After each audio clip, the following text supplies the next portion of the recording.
তার সাথে দু একদিন দায়িত্বশীল কথা বলেন, আর যে যেখানে আছেন সেখানে বসে থাকবেন।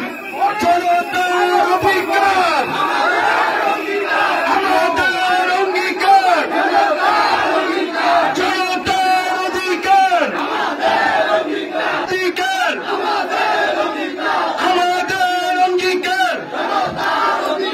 নারায়ণগঞ্জের যুব সমাবেশ টানা সপ্তমবারের মতো বেস্ট টিস্যু পেপার ব্র্যান্ড হিসেবে স্বীকৃতি পেয়েছে বসুন্ধরা টিস্যু। সফল হোক, সফল হোক।